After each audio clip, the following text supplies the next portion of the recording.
vitendo vya ngono, au na wewe ni wale unaungana nao? Vipi bwana? Njaa ni sehemu ya kukufanya wewe ufanyiwe ukatili?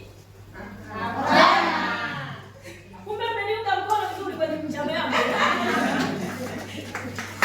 Ukiwa na njaa mtoto wangu mzuri, wewe vumilia, nenda nyumbani pale ugali na mlenda. Chipsi wala isikulagai, isiwe kikwazo cha kufanya wewe uweze kutumika na bodaboda, hapana. Njaa ukishiba mlenda wala uweze kuisikia. Lakini kubaliana na maisha ya wazazi, kwamba mzazi ni waacha chini. Akipika mlenda kande, wewe kula, bugia, ona kama unakula pilau. Wewe nifananisha na wewe.